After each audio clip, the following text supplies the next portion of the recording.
Tantrums. We've all been there, right? They're one of the toughest, most triggering parts of being a parent. But here's the thing. What if I told you that a tantrum isn't just a tantrum? The reason a 1-year-old melts down is completely different from why a 4-year-old does. And once you get that, it changes how you respond to everything. So think about this for a second. You see a baby wailing in their crib and a preschooler screaming on the floor of the supermarket. Is that the same problem? The answer is a huge, resounding no. Not even close. And understanding that difference, well, that's the secret sauce to handling both with a lot more confidence and a lot less stress. All right, here's our game plan. First, we're going to break down why not all tantrums are created equal. Then we'll walk through the tantrum timeline from birth to age 5. After that, we get super practical. I'm talking an in-the-moment playbook, what to do after the storm passes, and finally, how to become a proactive parent who can head some of these off at the pass. Okay, so this is the single most important idea to get your head around. Your strategy has to match where your kid is at developmentally. A baby's brain is just wired in a fundamentally different way than a toddler's or a preschooler's. That's why a one-size-fits-all approach to meltdowns is pretty much guaranteed to backfire, because the root cause of the behavior is a completely different animal at each stage. So let's actually trace that journey. We're going to go through 3 key phases of early childhood to really get to the bottom of the why. Why are they doing this? What's going on in their little brains and bodies at each stage? Here's the 30,000-foot view. For babies, it's all about communication. Crying is their only language. For toddlers, it's about pure, raw frustration. You know, that giant gap between their huge desires and their tiny little skill set. And then for preschoolers, tantrums become part of a bigger learning process. They're just starting to figure out what to do with all these big feelings. Let's start at square one, with infants. So first things first, an infant's cry is not a tantrum. It's pure communication. It's their only tool to say, hey, I need something. They are not trying to manipulate you. A famous study called the still face experiment proved this beautifully. When moms suddenly went blank and stopped responding, babies became deeply distressed, like immediately. It showed us that our response isn't just nice, it's a biological need. And this really brings us to a huge takeaway for this age. Forget any old school advice you've heard about letting them cry it out. You literally cannot spoil a baby by responding to them. Every single time you pick them up, you're not giving in, you're building the foundation of their entire sense of safety and trust in the world. And now, we enter the toddler years, the peak tantrum zone. The toddler brain is basically a perfect storm. They have this intense biological drive for independence, that I-do-it-myself phase, but they have almost zero impulse control and a tiny vocabulary. Imagine how insanely frustrating that is. That gap between what they want to do and what they can actually do, that's where the explosion comes from. So what's our job in all this? Well, we have to become their external regulator. Now, you're going to want to remember this term because it is a total game changer. It means your calm isn't just a nice to have. It's a tool. It's a biological tool.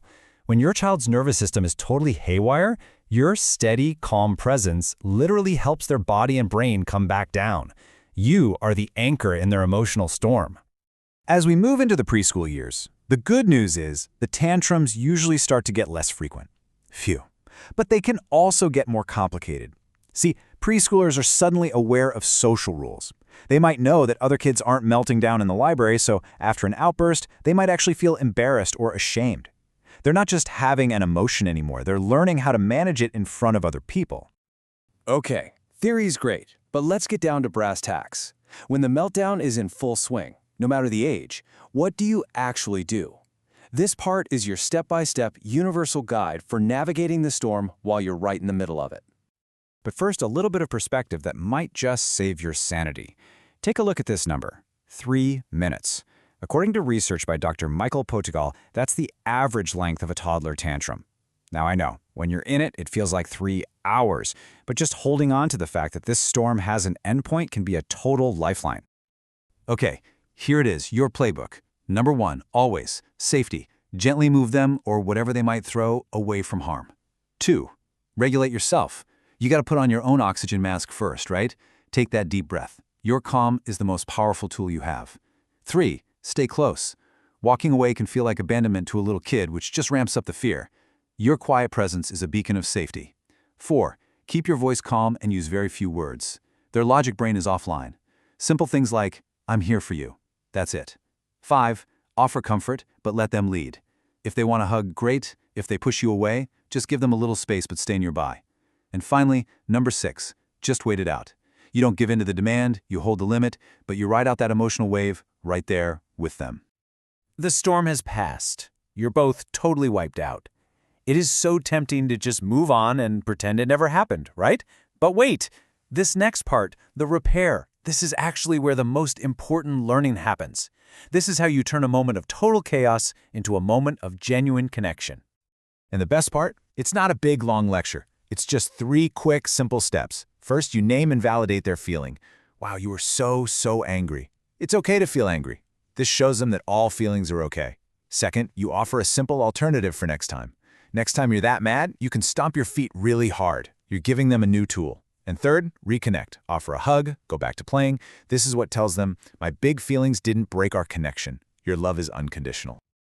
So, we've talked a lot about fighting fires, but what if we could play offense instead of defense? Now look, you can't prevent every single tantrum, and you shouldn't even try. They're a normal part of growing up. But you can absolutely reduce how often they happen by becoming a bit of a detective and spotting the triggers before they explode. And these 4, these are your usual suspects. Hunger and tiredness are the classics, right? A hangry or overtired kid just has no gas left in the tank for impulse control. Overstimulation, like a crowded party or a loud store, can completely short-circuit their system. And transitions, switching from something fun to something not so fun is genuinely hard for a young brain. Just giving a simple 5-minute warning can make all the difference in the world. And this brings me to what might be the single most powerful prevention tool in your entire toolkit, giving choices. Remember that deep-seated toddler need for independence? They are desperate to feel some sense of control over their world. By offering small, simple choices that you're okay with, do you want the red cup or the blue cup? You meet that fundamental need on your terms. It's a tiny thing that sidesteps a mountain of power struggles. So as we wrap this up, I want to leave you with one final thought, a kind of a mind shift. What if we stop seeing tantrums as bad behavior that needs to be crushed? What if instead we saw them as our child's desperate, unfiltered way of communicating with us, a conversation that we just need to learn how to understand? Because when you see it that way, it changes absolutely everything.